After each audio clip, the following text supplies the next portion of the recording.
So a year ago, when this meeting was at Almaden, that's our logo on the top right there, the Almaden Research Center, IBM.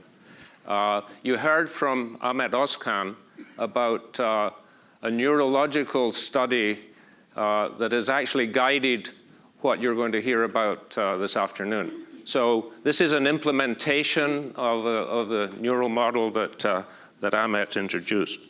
And the goal here is to design and build a neural system that learns on its own continuously, and ultimately, by making predictions and making decisions about various different predictions on their probability, acts on that and thereby changes its environment, changes its situation in that environment, and so the cycle goes. So my outline is I'll describe very briefly the architecture, how this network is potentially connected. It's highly plastic, so where there are arrows are only, at this point, potential connections initially. Then I'll describe the algorithms that go into it. We have a few demos and tests that we use for sort of benchmarking and making sure that if we change the code, we didn't break anything. I don't have time to go through them all, but I'll give you a couple of examples of those, temporal pooling and correlation being one of them, and the role of feedback being another. And then I have a couple less toy-like demos on a double pendulum and predicting what is essentially a chaotic system, and then a scaled network that shows autoencoding of sequences. I'll summarize at the end. But I'm going to summarize at the beginning as well, because this is the take-home messages that you should be aware of. So this is neurologically inspired. That doesn't mean we're simulating neurology. There are no ions and neurotransmitters and action potentials and spikes. Rather, we're trying to emulate it in silicon, CMOS silicon with conventional programming in a way that makes sense. So we're trying to do what the brain does, but not the way it does it. So the neurons are arranged in the way they're arranged in the cortex. I'll talk about two kinds of synapses, echoing what you heard this morning. We found it necessary to stabilize the network, and we try to do that in a way that nature does it. And I'll give you an approach towards avoiding catastrophic forgetting. We also try to keep it simple. So put in no more than is necessary. So the ultimate in imprecise computation, binary neurons and binary synapses. And a high degree of sparsity, which also keeps things simple, but also makes the system very robust for reasons I don't have time to get into. And then there are a few canonical algorithms that operate on various components of the network, and we try to keep these to a minimum as well. Time is very important. It's the basis of learning in this system, that we learn to predict and we predict to learn. And the results that are going to come out of this, I'll show you an emergent invariance, that as you go up a hierarchical system, as you go further up, the representations get more and more stable.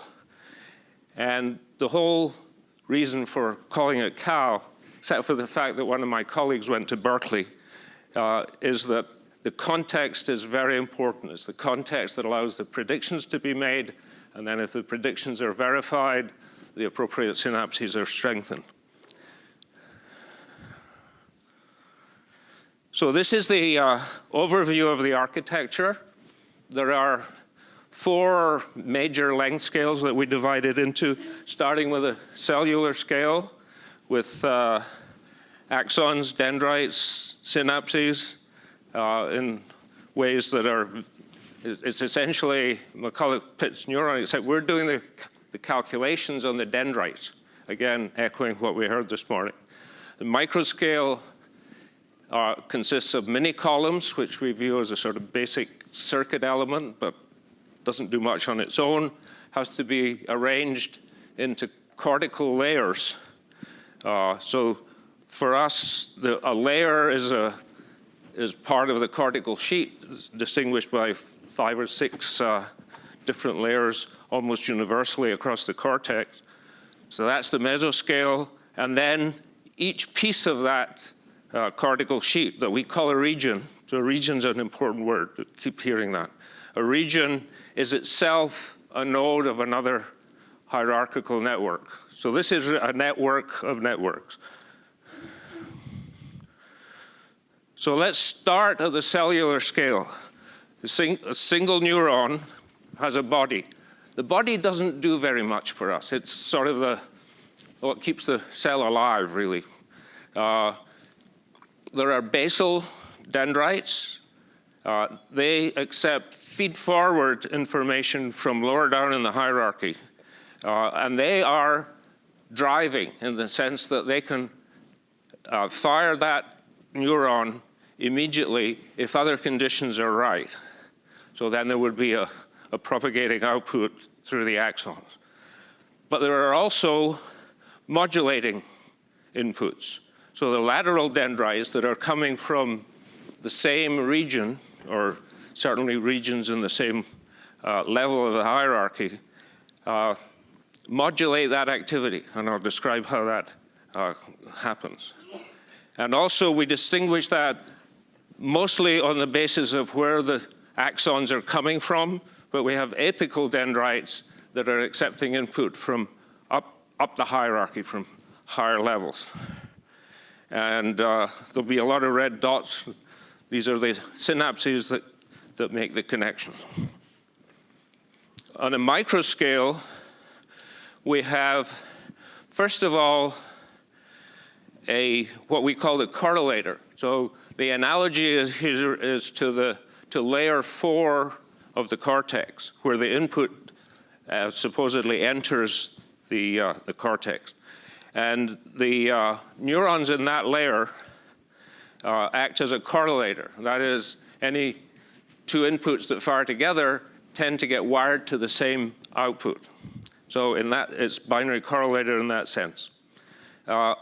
Each of these L4 neurons has an axon propagating up into L2-3, where it connects to the mini column. So a mini column for us are the neurons that share the same axon from the L4 neuron.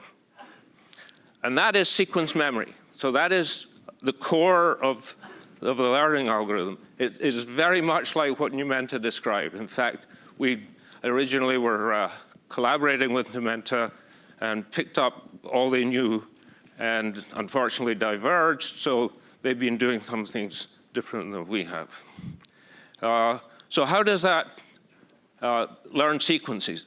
Well, told you before, the lateral synapses give information from mini columns in the same layer. And these don't fire neurons, they depolarize them or predict them. So they lower the threshold for firing of a neuron.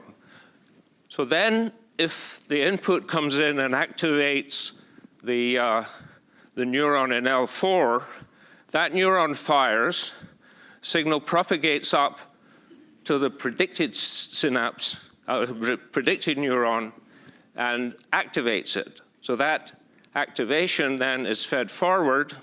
That's the signal that propagates up the hierarchy. And moreover, the lateral synapses that were responsible for the prediction are strengthened in the Hebbian sense. Now to the mesoscale. So now we have assemblies of these mini columns. And I'm going to really concentrate on layers 2, 3, and 4 that I just described. So the input from below comes in to a puller. Now that is pulling at the lowest level, pulling by catenation of inputs from many regions below. The correlator, as described, identifies which axon inputs are firing at the same time and feeds into the sequence memory, as I described. It also feeds back, so that pattern of firing of the L4 neurons forms a feedback down the hierarchy.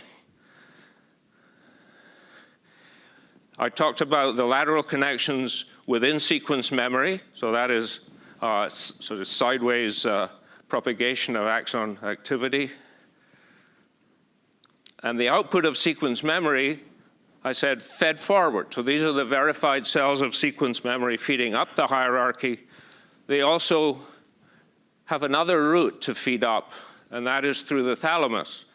And part of the motivation for what I'll describe later is that that is presumably a longer pathway. There's a delay, and the signals that went direct arrived before the signals that went through the thalamus. Feedback comes into apical dendrites. We view these as being the dendrite tufts in L1. At the moment, mostly connected to L4, but that's something for the future. It probably connects elsewhere as well. And then finally, there's the macroscale, the large-scale hierarchy of these subunit networks. So that is hierarchical, with feedback going forward and backward between adjacent levels in this case. So each one of these double-headed arrows is viewed as a bundle of axons, if you like, with data propagating in both directions. So that's between adjacent levels, but the higher levels can feed back to any level below. And that is a modeling for us what the thalamus tends to do. So the sensory input comes through the core cells of the thalamus, gets distributed to the first level. Other levels communicate with the thalamus, and as well as with levels adjacent. And the thalamus here is a router, but at the moment, an inactive router. We just hardwire where the signals are going. So let's talk a little bit about the algorithm. It's not going to be a surprise to anyone in this room, so I'll go through it very quickly. The axons are shown as the red arrows in the bottom right. Some of them are active and some of them are not active. The synapses on a given dendrite are the red dots. And the first thing is a matrix multiplication of the connected synapses with the active axons. That is accumulated, so it's multiply, accumulate, and compare with a threshold.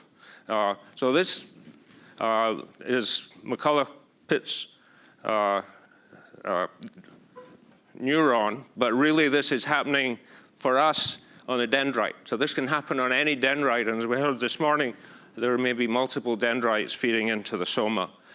So then the ith bit of the Y output vector, binary vector, is given by that accumulate and threshold.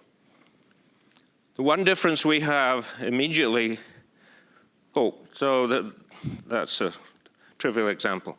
So the difference with Numenta is that we have a self-adjusting threshold. We adjust the threshold tau so that the number of bits in Y is predetermined. So some desired activity, I won't get into how we select that activity. It might be a tunable variable eventually, but we have a mathematical way to fix that based on the geometry of the network.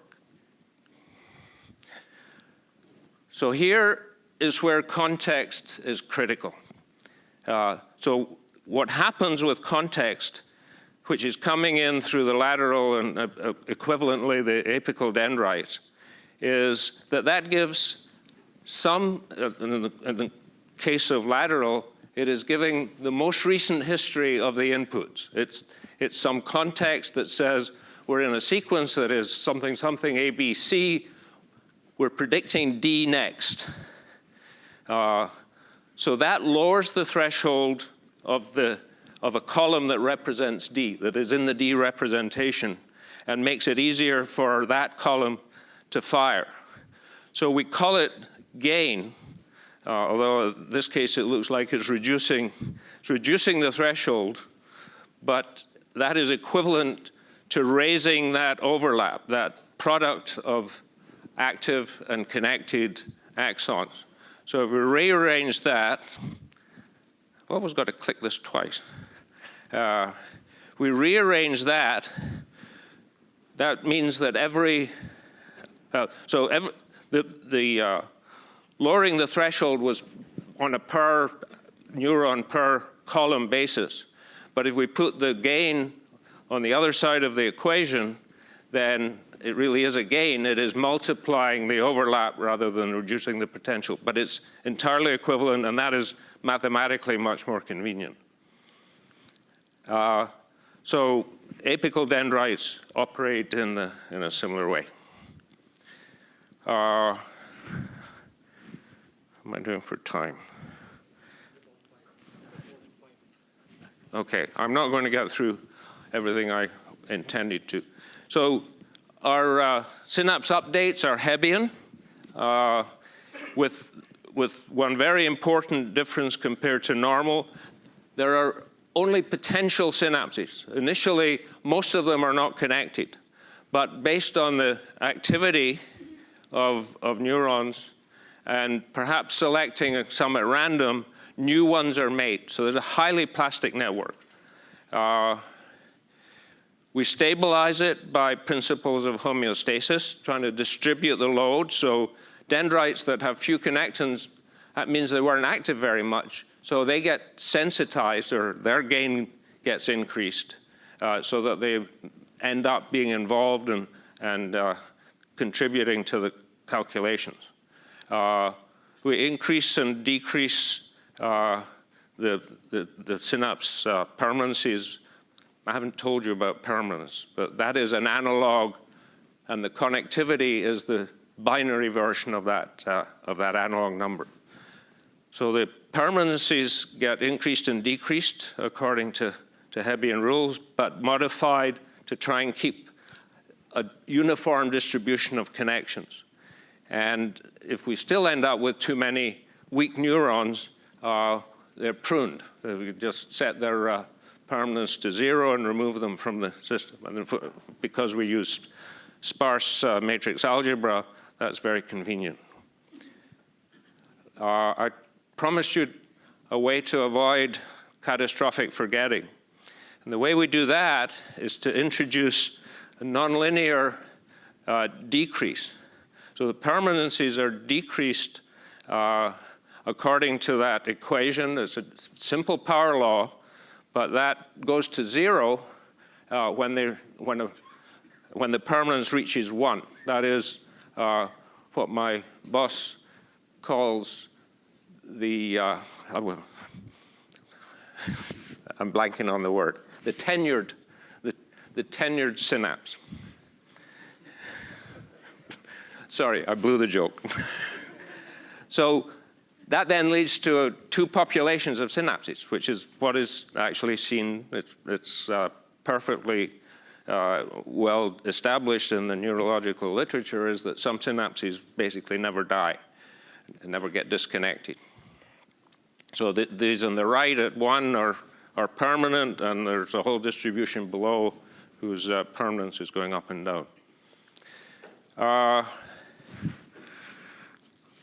I will very briefly describe what temporal pooling means. So this feed forward is pooled not just by concatenation from different regions, but also by logical union, or, if you like, with various time steps. So this goes back to the route through the thalamus and various delays that will happen in the axons. And so by pooling in this fashion, what we find is that the upper level, I'm going to see if I can, no.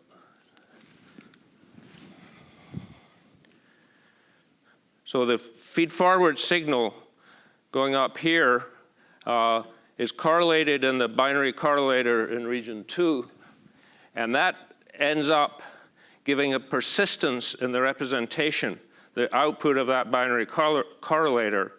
So without pooling, there is essentially no persistence, this blue line that you can barely see. We pool 2 successive inputs, it becomes more persistent according to that metric. 3, more persistent yet.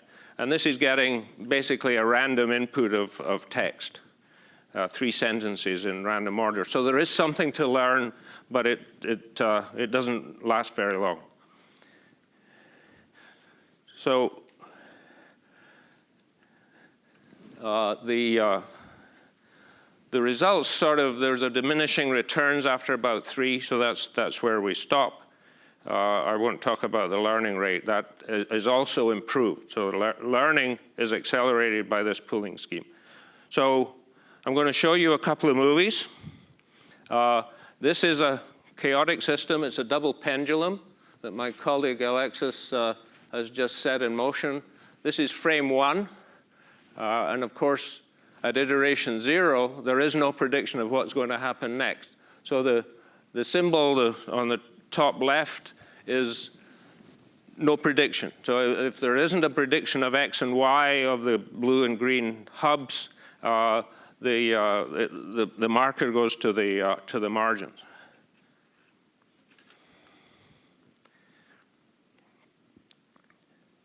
So just initially, you see the predictions are really very poor. The green trace is where on the left is where the pendulum went. The green trace on the right and the cyan trace are the most recent predictions, trailing behind. And I'll just let that run for a couple of minutes. Can't go to the end of this, I don't have time. But you'll see it's getting progressively better. And this is the first time this network ever saw this data. So four inputs, X and Y of two hubs, and it starts to learn after 1,000 iterations or so. It's making errors, but it is generally getting the shape of it right, even though it hasn't seen this data before. So this is going to be my bottom line. So now I'm going to show you some line drawing, simple shapes. These are moving shapes, so there's a sequence to them. It's a bigger network. It's 15 regions, 9, 4, 1, 1, showing 7 different shapes that you'll see. This is running on a special hardware we call Escape. So this consists of 27 CPUs. We're actually only using 15 of them, so each region is running on one of these nodes. Each node has about 1 gigabyte of memory dedicated to itself. And the communication between nodes is controlled by FPGAs. So I'll run this movie. So you see these various shapes, and that's the data going in from the sensors. The sensors are just taking the binary version of these images, feeding it through, and correlating it with temporal pooling at each level. So I'll stop there. And the result is, so what you're seeing here on the x-axis is time or the iteration number, and on the y-axis is the activity of a mini-column. And each label there is one of the shapes, starting with hexagon, ellipse, square, up to a 6-pointed star. So these horizontal lines mean that while the hexagon is being shown to the system, the mini-column on the top level is repeating its output pattern. It's got the same representation for that shape rotating, so the sequence of that rotating shape is stable, in this case for 36 iterations, and I'm showing you the last 3 of the 200 epochs it took to learn this. from scratch. So yes, it took a while, but it has learned a stable representation. And if you look at the distance between these representations by their Hamming distance, their binary, so how many bits did you have to flip to get a match, you'll see that the triangle and the six-pointed star are very close together. That is because the six-pointed star is actually a superposition of two triangles, one inverted relative to the other. And there are other similarities that sort of make sense. So I'm not saying this is a way to encode shapes. I'm saying that this simple approach, this emulation of neural activity with 4 levels, gives you something that starts to look like a sequence autoencoder. And so I'll just summarize. I've told you this before. I talked about layers of the cortex and levels of the hierarchy with Hebbian updates modified to stabilize the system using rules of homeostasis and avoid catastrophic forgetting with this nonlinear function applied to the synapse decrements, weakenings. Try to keep it simple with few simple rules and algorithms. Time is critical because it's the prediction that allows the learning. So out of all of that emerged this invariance, upper levels of the hierarchy through the ability to predict and verify the predictions. And the bottom line is that context is what gives the ability to modulate the effect of feed-forward driving inputs. And that modulation actually promises a very rich platform on which to do future research. So.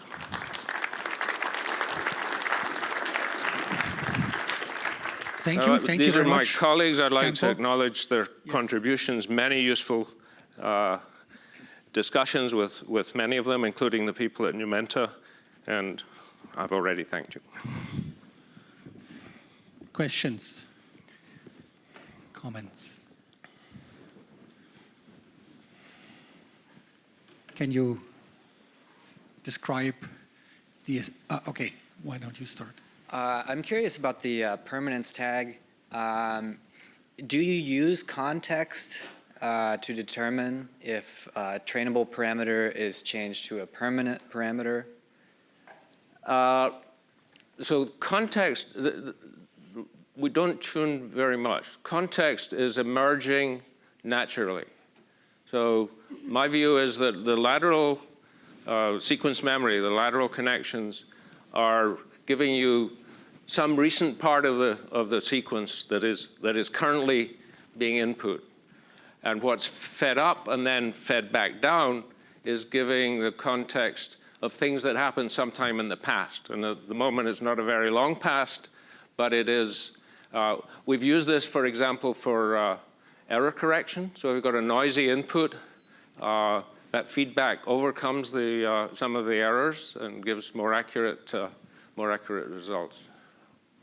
Thank you. Other questions? If not, then let's